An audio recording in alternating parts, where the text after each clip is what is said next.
പ്രിയമുള്ളവരെ, മദീനയിലെ ശാന്തമായ ഒരു രാത്രിയിൽ ഖലീഫ ഉമർ ബിൻ ഖത്താബ് റളിയല്ലാഹു അൻഹു തന്റെ വസ്ത്രം ധരിച്ച് ഒരു സാധാരണ മനുഷ്യനെ പോലെ തെരുവുകളിലൂടെ നടന്നു. തന്റെ പ്രജകളുടെ ക്ഷേമം മനസ്സിലാക്കാൻ വേണ്ടിയാണ് എല്ലാവരും കിടന്നുറങ്ങുന്ന സമയത്ത് അർദ്ധരാത്രിയിൽ നടക്കുന്നത്. മരുഭൂമിയിൽ അങ്ങു ദൂരെ ഒരു കുടിലിൽ ഒരു വെളിച്ചം കാണുന്നു.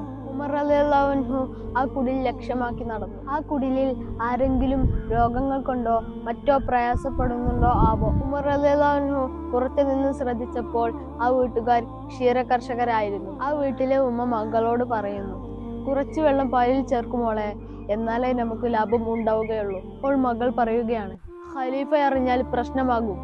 അപ്പോൾ ഉമ്മ പറഞ്ഞു, ഖലീഫ അറിയുകയില്ല. ഖലീഫ എങ്ങനെയാണ് അറിയുക? ഈ പാതിരാത്രി നല്ല ഉറക്കത്തിലായിരിക്കും.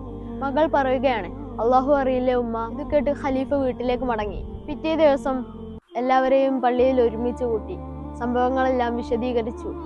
അള്ളാഹുവിനെ ഭയപ്പെടുന്ന മോൾക്ക് നല്ലൊരു സമ്മാനം കൊടുക്കാൻ തീരുമാനിച്ചു. ജനങ്ങളോട് അഭിപ്രായം ചോദിച്ചു. പലരും പല അഭിപ്രായങ്ങളും പറഞ്ഞു. ചിലർ പറഞ്ഞു 1000 ദിർഹം നൽകാം. അപ്പോൾ ഖലീഫ പറഞ്ഞു, ഇതൊന്നുമല്ല വേണ്ടത്, എന്റെ മകൻ ആസിമിനെ കൊണ്ട് വിവാഹം കഴിപ്പിക്കാം എന്ന് പറഞ്ഞു.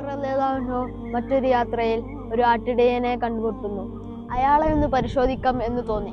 ഉമർ റളിയല്ലാഹു അൻഹു പറഞ്ഞു, ഞാനൊരു യാത്രക്കാരനാണ്, എനിക്ക് വല്ലാത്ത വിശപ്പുണ്ട്, എനിക്കൊരാടിനെ തരും. ആട്ടിടയൻ പറഞ്ഞു, എന്റെ ആടുകളല്ലേ ഇത്, ഞാൻ ഇതിന്റെ ഇടയൻ മാത്രമാണ്, ഉടമ വേറെയാണ്. ഉമർ റളിയല്ലാഹു അൻഹു പറഞ്ഞു, അത് കുഴപ്പമില്ല, ഇത്രയും വലിയ ആട്ടിൻ കൂട്ടത്തിൽ നിന്ന് ഒന്നു പോയാലും ആരും അറിയുകയില്ലല്ലോ, ഇനി അറിഞ്ഞാൽ തന്നെ ചെന്നായ പിടിച്ചതാണെന്ന് പറഞ്ഞാൽ മതി. ഇപ്പോൾ ആ ആട്ടിടയൻ പറഞ്ഞു, അള്ളാഹുവിനോട് എന്ത് പറയും? അദ്ദേഹത്തിന്റെ സൂക്ഷ്മതയും അള്ളാഹുവിനോടുള്ള ഭയഭക്തിയും വളരെ വലുതായിരുന്നു. ഈ കാര്യം ഉമർ റളിയല്ലാഹു അൻഹുവിനെ വല്ലാതെ അത്ഭുതപ്പെടുത്തി. അദ്ദേഹം ഒരു അടിമയായിരുന്നു.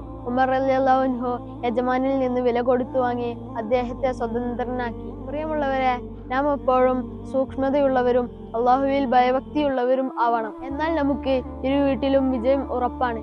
അള്ളാഹു തൗഫീഖ് നൽകട്ടെ. ആമീൻ യാ റബ്ബൽ ആലമീൻ.